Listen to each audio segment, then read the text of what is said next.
Thinking about the making of the album, how did you and Kevin organise the task of sourcing the songs, for example, finding the suitable arrangements and choosing the Greek musicians?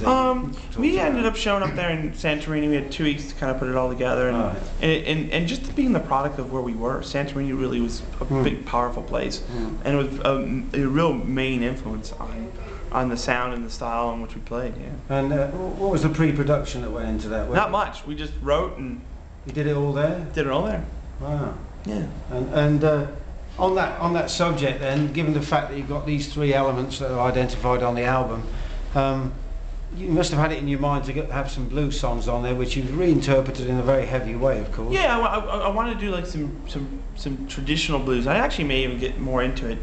I've really gotten into the subtleties of traditional blues again, where you know, it's like stuff that sounds simple, but then is really kind of complicated under the auspices of being traditional. Yeah. That's the kind of stuff I've been like really getting into lately, and you know, we kind of started touching on that. And it's also kind of bringing it into the contemporary vein as well, reintroducing blues into people's experience. Yeah, it's like, you know, again, it's like you're leading them there. A little contemporary, not pop, not other things.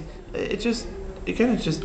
You know, after 10 albums, what do? You know, you just kind of trying to reinvent yourself. You've done some interesting things, the Bobby Parker song, the John Hyatt song. Yeah. You've completely changed them around and made them a lot tougher than they were. Yeah, I mean, it was especially when we put that big riff at the head of the Bobby Parker thing, and it's, you know, I mean, yeah, I mean that song was suggested to us by Robert Plant. So was it really? We had to give it a go. You know. So there's the Zet connection, as it were. And when you write, you're thinking about your own songs that you've done in previous albums, as on this, you've contributed 3, 4, 5 songs of your own, and you've chosen some very carefully chosen covers, and you've adapted them to your own ends. Yeah. Do you ever try and write your new songs in the same vein as the covers that you choose for the same project? No, I just write and put together songs and remake songs. You know, basically build them up from scratch and then did.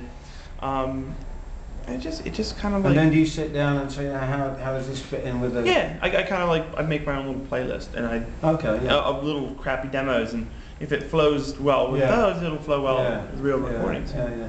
And then the kind of the anchor point of the album, as I see it, is when you come together with a duet with B.B. King again. B.B. King. Now, of course, you played with B.B. when you were, I don't know, 12 or whatever it was. Now, is this a situation where you come back and play with B.B. again as now the mature artist? Well, I mean, I didn't even look at it this way, but it really does kind of complete the circle of 20 years since I've known him. He was, you know, nice enough to agree to come and play with me, and his performance is excellent. I mean, I wondered if for 84, I mean, like, if I can still stand up and play that good and sing. And and that was the first time you played with him for. Yeah, that was the first time I ever. Length of time, I guess. That was the first time I ever asked him for anything. You know, it's like the first time I ever asked him to play a duet and stuff like that. Yeah. That's great. And would you say that Athens to Athens is the most successful example of crossing over the blues to the world music idea? I think so. I think, you know, but again, it wasn't, you know, the head come from old Ry Cooder's song, and everything kind of, you know, the Greek guys and the melody and the lyrics, and that is as cross-pollinated as a song can get. Yeah. You know. Yeah. You've also said, I believe, that when you're either writing songs or covering songs, that you're looking for an emotional link. Do you sometimes have to work hard for that, to find that? Yeah, I mean, if I don't have Slow Gin would be an obvious example of if I don't have if I don't have an emotional link to a song, I can't really pull it off. I can't sell it, you know. So you have to. But you can play the hell out of it, of course. You can play it, but I think the fans will see through it as well. You know. It's like, right. If I could just turn your attention to Kevin Shirley a minute and the way he produced the album, and both of you did, in fact. I mean, his use of rough mixes in the construction of a song. Does that sort of complement your approach to layering your different guitar tones in terms of your overall sound? Well, everything, you know, all the guitar tones and everything, all the guitars are pretty much done live, especially the solos. So for me, it's like we kind of like start there, and then the rough mixes go around, and then we just add little seasonings to it, and all of a sudden it happens. Touch of the Phil Spector's there. Also, it's not a wall of sound. Like you know, like I overdub more rhythm guitars than I do solos. Right. Okay. And we overdub acoustic, or Rick will do a piano or a tabla or something like that. Yeah. It's just little things, and it just adds to the spectrum of it. Okay. Also, you also said in the last interview we did that you were sometimes uncomfortable in the studio in terms of having to make decisions at the time and delivering your best performance. I mean, is Kevin's role partly to help you make those decisions at the time? He's absolutely. That's the role of a good producer is to to have those kind of like decision-making processes, and it takes it out of my hands because I certainly can make some bad ones of that.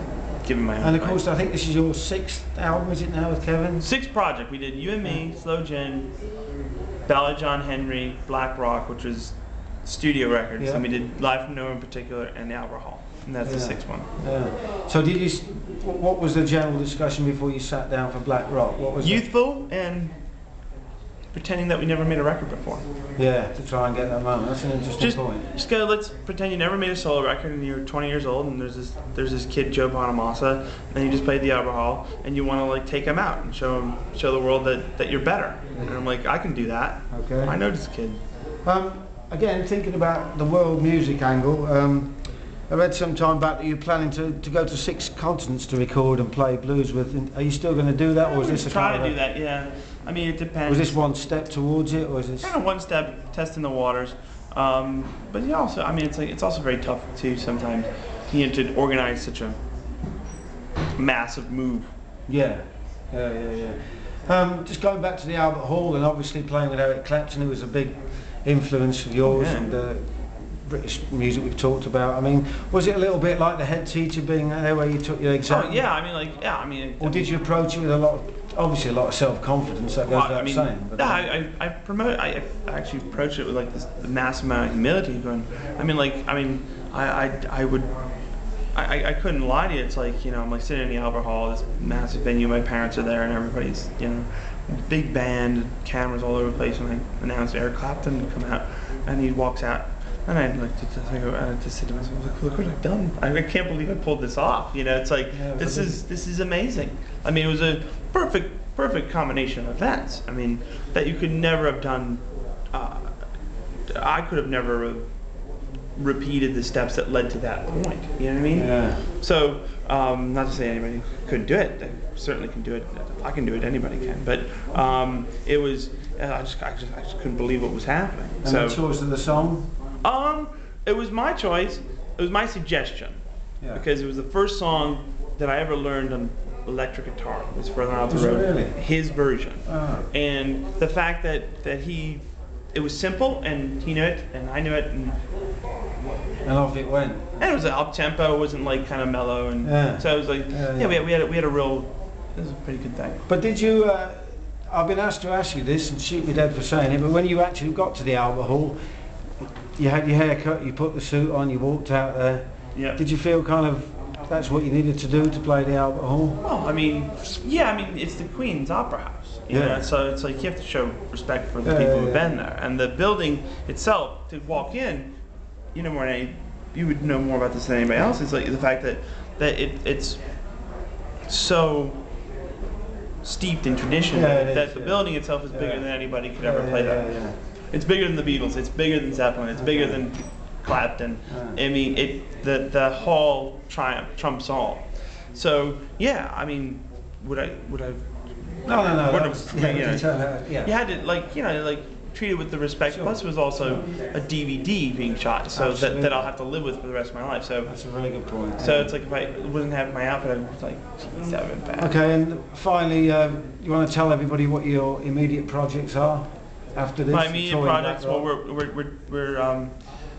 we're going on tour for 7.5 weeks, and then we tour some more, and then we tour some more, and then we'll finish the year. This includes Russia and Japan. Russia and Japan this year, Australia this year, but I'll also do this band called Black Country, and we're out gonna do some of those dates. We're gonna maybe do a few dates with that, but then we're gonna just concentrate on making a good album with that band. Joe Bonamassa, it's been a pleasure. We've been Pleasure, Pete. Here, good to see you again, man. Continue. Yeah, it's like some old school. All right. Thank you.